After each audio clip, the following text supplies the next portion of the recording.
Arizona and California may be on the brink of a major agreement to conserve water from the Colorado River, according to the Washington Post.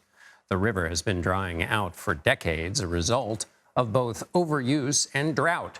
Some 40 million people depend on the Colorado for water and power. That's more than 1 in 10 Americans. Here to tell us more about the conservation effort is Conrad Swanson. He's an environmental and politics reporter at the Denver Post.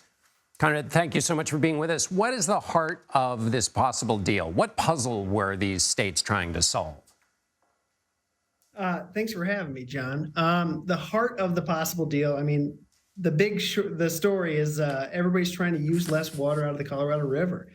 Federal officials came and said last summer that we need to use up to a third less water out of the river. And we've kind of been scrambling to make a deal ever since. If these 7 states in the basin don't, federal officials will come in, and nobody wants to lose that sort of local control on how we use our water or how we make these sort of cuts.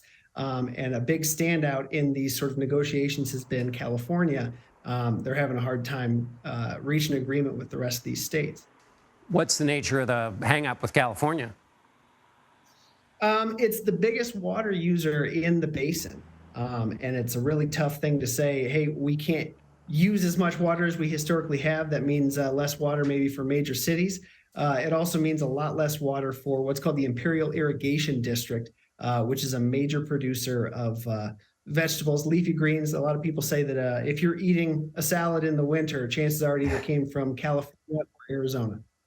And you mentioned earlier there was the stick from the federal government saying if you don't work this out, we're gonna work it out for you.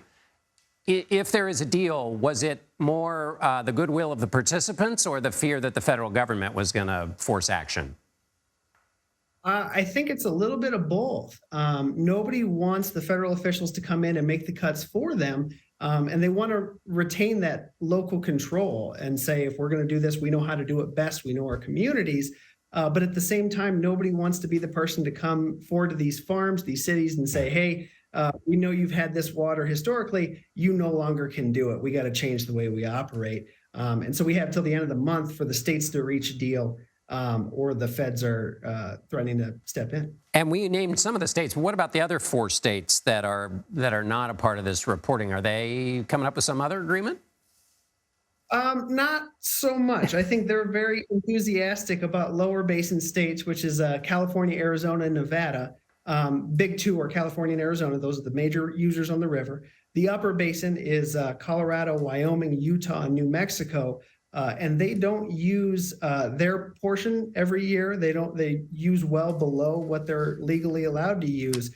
And they really want to see major changes downstream before they commit to any substantive cuts up here. A big phrase that you'll hear often for folks in the upper basin is, I don't want to cut my water use just so somebody downstream can fill their swimming pool.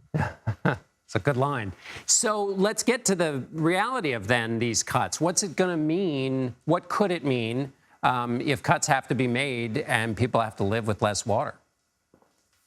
Chances are it's going to mean a major hit to the agricultural industry. Depending on where you are, that uses, like, give or take 80% of the Colorado River water. It's the lion's share. So if we make cuts, that's going to mean different vegetables or fewer vegetables. That's across the country. That's global. I think that's going to be the biggest hit that people across the United States and beyond are going to see or feel. It could mean major changes for cities, more intense conservation regulations. It could mean fewer grass lawns for non-native turfs.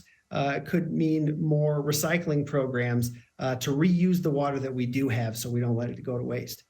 All right, Conrad Swanson, environmental and politics reporter at the Denver Post. Thanks a lot for being with us. Thanks, John.